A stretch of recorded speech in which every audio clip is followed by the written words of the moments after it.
Hello ವೀಕ್ಷಕರೇ, welcome back to my channel Kanasu ಕಿಚನ್ಸ್ಗೆ ಎಲ್ರಿಗೂ ಕೂಡ ಸ್ವಾಗತ. ನಾನಿವತ್ತು ಸ್ಪ್ರಿಂಗ್ ಆನಿಯನ್ ಮತ್ತು ಮೊಟ್ಟೆಯನ್ನು ಹಾಕಿ ಪಲ್ಯವನ್ನು ಹೇಗೆ ಮಾಡೋದು ಅಂತ ತೋರಿಸ್ಕೊಡ್ತಾ ಇದ್ದೀನಿ. ತುಂಬಾ ಸಿಂಪಲ್ ಆಗಿ ಮಾಡುವಂತಹ ಒಂದು ರೆಸಿಪಿ ಇದು. ಬನ್ನಿ ಹೇಗೆ ಮಾಡೋದು ಅಂತ ನೋಡ್ಕೊಂಬರೋಣ. ಫಸ್ಟ್ಲಿ ಒಂದು ಕಡಾಯಿಗೆ ಒಂದು 2 ಟೇಬಲ್ ಸ್ಪೂನಷ್ಟು ಆಯಿಲು ಮತ್ತು ಸಾಸಿವೆಯನ್ನು ಹಾಕ್ಕೊಂಡಿದ್ದೀನಿ. ಸಾಸಿವೆ ಸ್ವಲ್ಪ ಸಿಡಿದ ನಂತರ ಇದಕ್ಕೆ ಕಡಲೆಬೇಳೆಯನ್ನು ಹಾಕೋತಾ ಇದ್ದೀನಿ. ಕಡಲೆಬೇಳೆ ಸ್ವಲ್ಪ ಕೆಂಪಾಗಬೇಕು, ಅಲ್ಲಿಯವರೆಗೂ ಕೂಡ ಚೆನ್ನಾಗಿ ಇದನ್ನು ಫ್ರೈ ಮಾಡ್ಕೊಳ್ಳೋಣ. ಇದೀಗ ಆಲ್ಮೋಸ್ಟ್ ಫ್ರೈ ಆಗ್ತಾ ಬಂದಿದೆ. ನಾನು ಈ ಟೈಮಲ್ಲಿ ಇದಕ್ಕೆ ಒಂದು ಅರ್ಧ ಈರುಳ್ಳಿಯನ್ನು ಕಟ್ ಮಾಡಿ ಹಾಕೋತಾ ಇದ್ದೀನಿ. ಜೊತೆಗೇ ಒಂದು 2 ಹಸಿಮೆಣಸಿನಕಾಯಿ ಕೂಡ ಹಾಕೋತಾ ಇದ್ದೀನಿ. ನೀವು ಬೇಕಿದ್ರೆ ಸ್ಪ್ರಿಂಗ್ ಆನಿಯನ್ನಲ್ಲಿ ಕೆಳಗಡೆ ಸ್ವಲ್ಪ ಸಣ್ಣ ಸಣ್ಣ ಈರುಳ್ಳಿಗಳು ಸಿಗುತ್ತೆ, ಅದನ್ನೇ ಕಟ್ ಮಾಡಿ ಹಾಕೋಬೋದು, ಇನ್ನೂ ಚೆನ್ನಾಗಿರುತ್ತೆ. ನೆಕ್ಸ್ಟ್ ಈಗ ಒಂದು ಅರ್ಧ ಟೊಮೊಟೊ ಹಾಕ್ಕೊಂಡಿದ್ದೀನಿ. ಅರ್ಧ ಟೊಮೊಟೊವನ್ನು ಹಾಕ್ಕೊಂಡು ಫ್ರೈ ಮಾಡ್ಕೋತಾ ಇದ್ದೀನಿ. ಟೊಮೊಟೊ ಸ್ವಲ್ಪ ಸ್ಮ್ಯಾಶ್ ಆಗಬೇಕು, ಅಲ್ಲಿವರೆಗೂ ಸ್ವಲ್ಪ ಫ್ರೈ ಮಾಡ್ಕೊಳ್ಳೋಣ.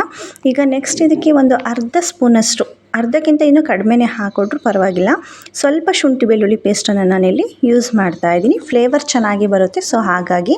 ನೆಕ್ಸ್ಟ್ ಒಂದು ಚಿಟಿಕೆಯಷ್ಟು ಅರಿಶಿನ ಪುಡಿಯನ್ನು ಹಾಕ್ಕೊಂಡು ಫ್ರೈ ಮಾಡ್ಕೊತಾ ಇದ್ದೀನಿ. ಫ್ರೈ ಮಾಡ್ಕೊಂಡಿದ್ದ ನಂತರ ಇದಕ್ಕೆ ಸ್ವಲ್ಪ ಕರಿಬೇವಿನ ಸೊಪ್ಪನ್ನು ಹಾಕ್ಕೊಂಡು ಹಾಗೆ ಕೈ ಆಡಿಸ್ಕೊತಾ ಇದ್ದೀನಿ.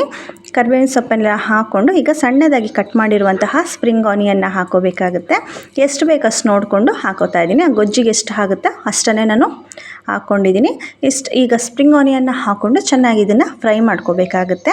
ಚೆನ್ನಾಗಿ ಫ್ರೈ ಮಾಡಿಕೊಂಡು ಒಂದು 2-3 ನಿಮಿಷ ಇದನ್ನು ಒಂದು ಲಿಡ್ನ ಕ್ಲೋಸ್ ಮಾಡಿ ಬೇಯಿಸ್ಕೋಬೇಕಾಗುತ್ತೆ ಫ್ರೆಂಡ್ಸ್. ತುಂಬ ಬೇಗ ಬೇಯೋದಿಲ್ಲ, ಸೊ ಹಾಗಾಗಿ. ಸಾಂಬಾರು ಕೂಡ ಮಾಡ್ತಾರೆ ಇದರಲ್ಲಿ.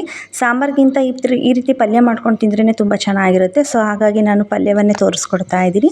ಒಂದು ಲಿಡ್ನ ಕ್ಲೋಸ್ ಮಾಡಿ ನಾನೀಗ 2-3 ನಿಮಿಷ ಇದನ್ನು ಕುಕ್ ಮಾಡ್ಕೋತಾ ಇದ್ದೀನಿ. ನೋಡಿ, ಈಗ ಆಲ್ಮೋಸ್ಟ್ ಇದು ಬೆಂದಿದೆ.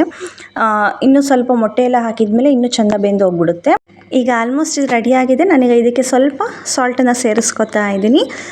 ಅದಕ್ಕೆ ಎಷ್ಟು ಬೇಕಷ್ಟು, ಒಂದು ಪಿಂಚ್ 2 ಪಿಂಚಷ್ಟು ನಾನು ಸಾಲ್ಟನ್ನ ಸೇರಿಸ್ಕೊಂಡಿದ್ದೀನಿ. ಈಗ ಸ್ವಲ್ಪ ಡ್ರೈ ಆಗ್ತಾ ಬಂದಿದೆ ಅನ್ನೋ ಟೈಮಲ್ಲಿ ಸ್ವಲ್ಪ ನೀರನ್ನು ಈ ರೀತಿ ಚಿಮ್ಕಿಸ್ಕೊಂಡು ಬೇಯಿಸ್ಕೋಬೇಕಾಗುತ್ತೆ. ಹಂಗಂತ ಜಾಸ್ತಿ ಹಾಕೋದಕ್ಕೆ ಹೋಗ್ಬಿಡಿ, ಜಸ್ಟ್ ಹಾಗೆ ಸ್ಪ್ರಿಂಕ್ ಮಾಡಿ ಅಷ್ಟೇ ನೀರನ್ನು.